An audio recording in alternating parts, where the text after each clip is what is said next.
Product leader Michael Fox has worn many hats across technology, data, and leadership roles over his accomplished career. But a few years ago, Michael's relentless drive and hustle brought him to the brink, landing him in the hospital with severe burnout. He has since become an advocate for dismantling taboos around mental health in high-stress environments. In our conversation, Michael courageously shares his burnout survival story. He brings us along on his agonizing hospital stay, confusing lack of diagnosis, and journey of clarity in realizing hard truths about the blurred lines between dedication and burnout. Michael's firsthand account and profound vulnerability serves as a compass for any leader striving to sustain intense productivity without losing themselves. Please enjoy my conversation with Michael Fox.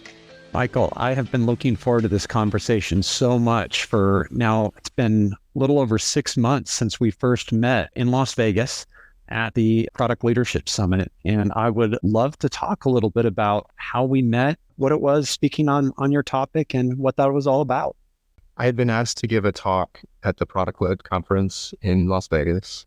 And I gave 3 ideas. And the one that the audience asked for was actually what happens when you burn out. And it was an opportunity for me to talk about a deeply personal experience in my career where I went through severe burnout. What I did was talk about the event of burning out, landing in the hospital, talked about my journey and learnings right after that, spent some time in the talk just describing product management and how, as a product manager, I led, what circumstances led me to that. And then ended by just describing what has changed in my leadership techniques and my leadership style since going through that experience overall. What was amazing is the audience, there was one point where we had asked how many people have either had something similar or know somebody that had gone through and experienced some of the symptoms of burnout. And more than half to 3/4 of the people in the room raised their hand. And since then, it's been a topic that's actually come up, and I've had a lot of discussion with others since that first talk. Well, I know sitting in the audience, it was, profound for me to hear it because it's just not something that you see very often. One, I think that level of vulnerability that when you're on stage giving that talk, talking about burnout and sharing your own experience, it's just something that is not really discussed, especially not in product itself.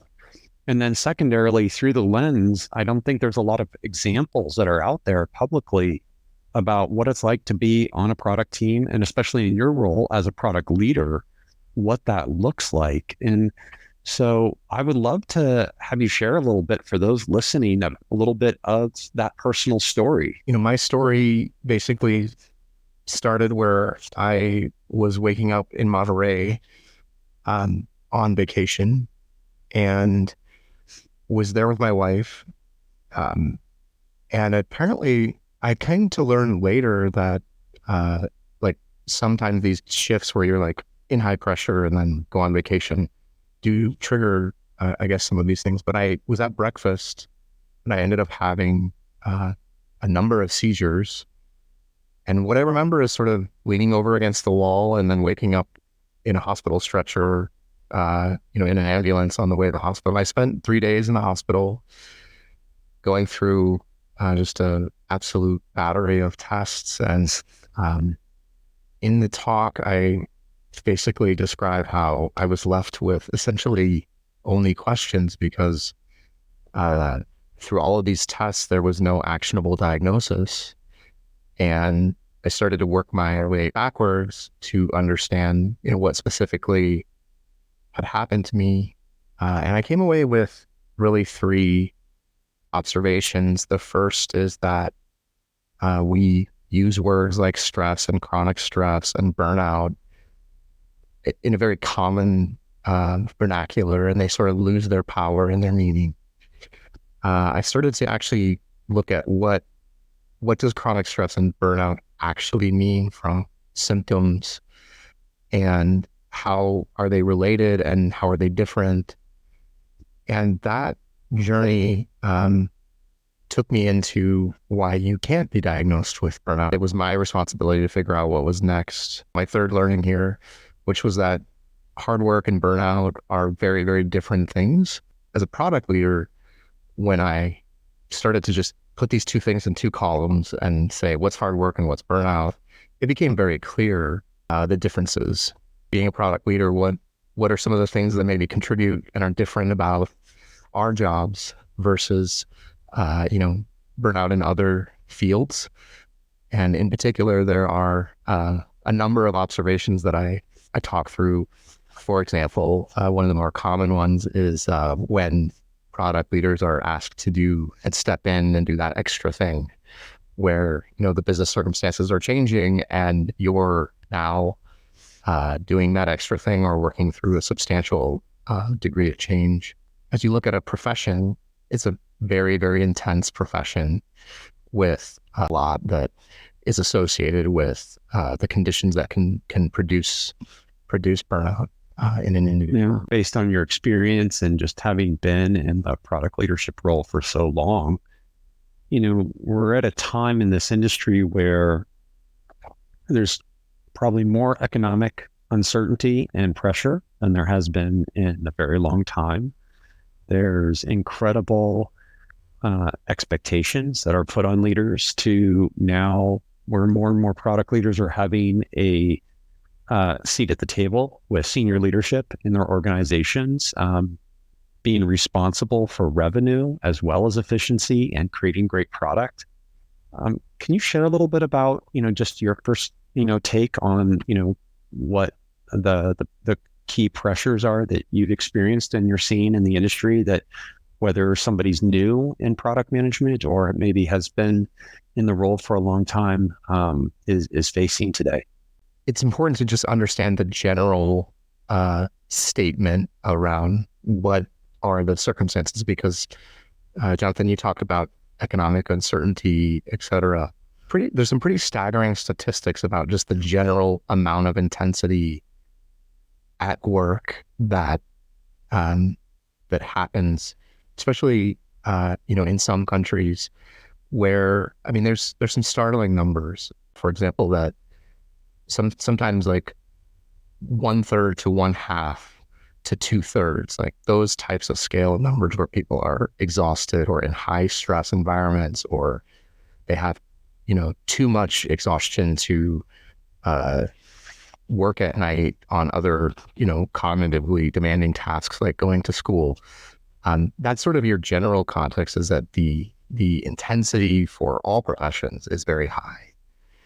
And in product leadership,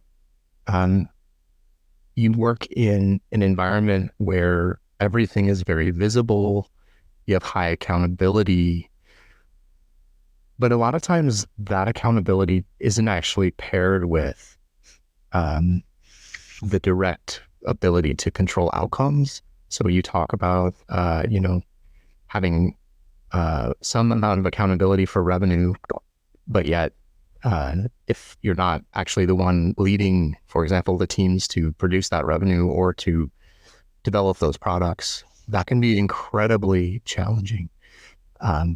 And that gets compounded by, we live in a world of already extreme time and resource constraints. We live in a world where the role prior to some of these, trends were 45 to 60 hours a week, and compounded by complex stakeholder engagement.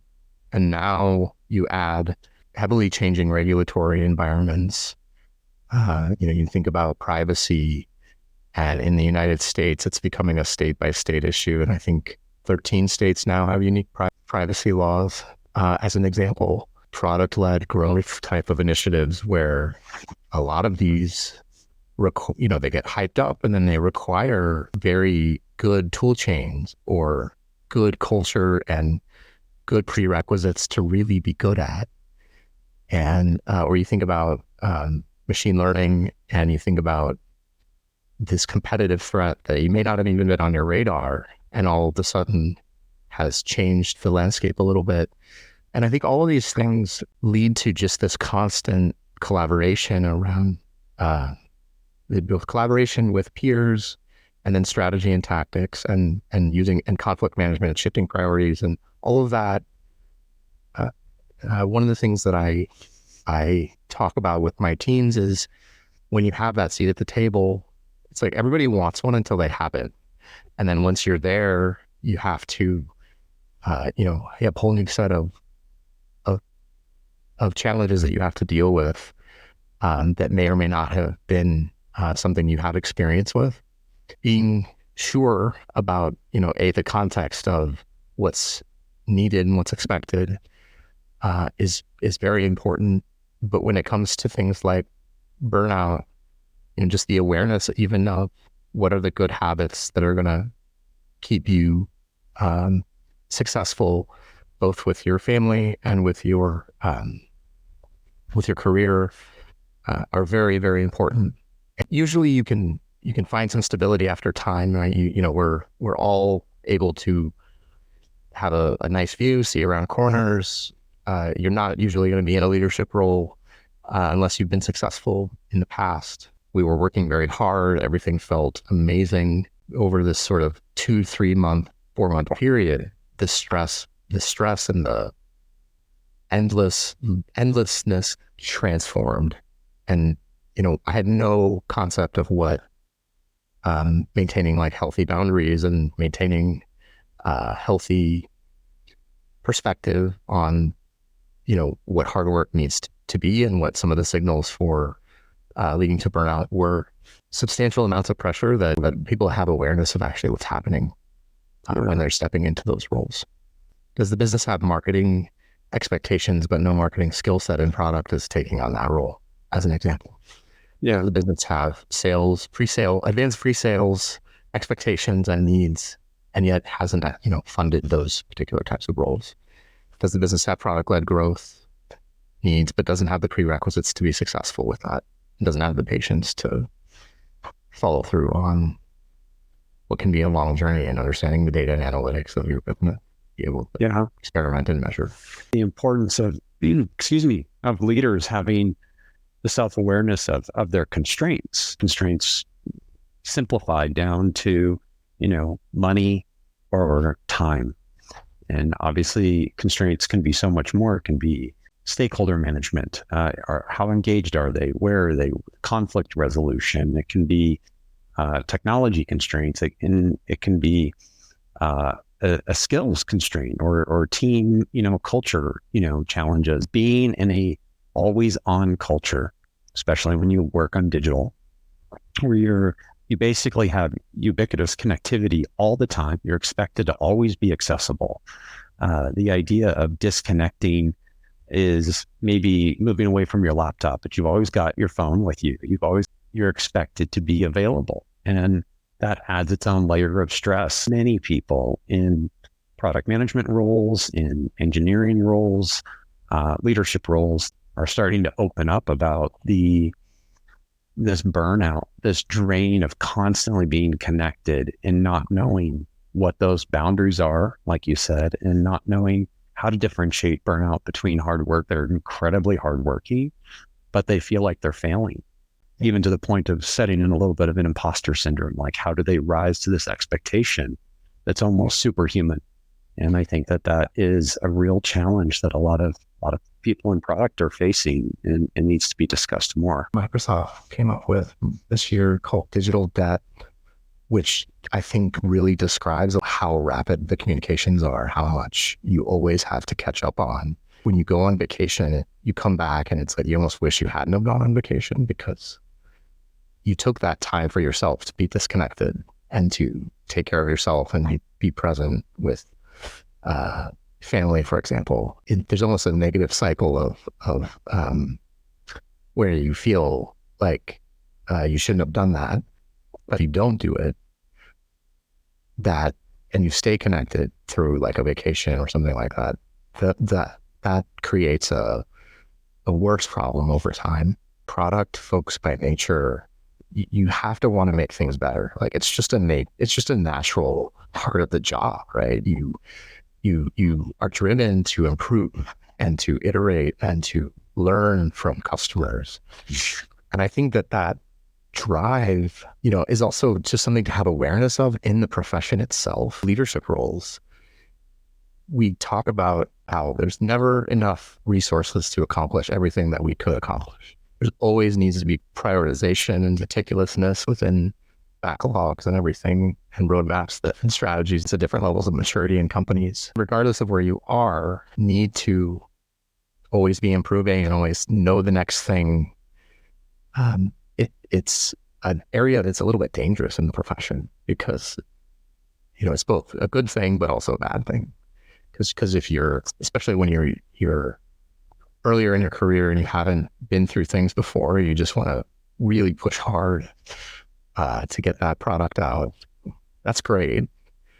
When you come into a leadership role and then you have 10 of those all at the same time and they just never end, that's where it takes a different level of experience and like focus and on how do you be successful as a person. Just talking about it is always the first step. Like, you'd be amazed at how everybody feels very similar.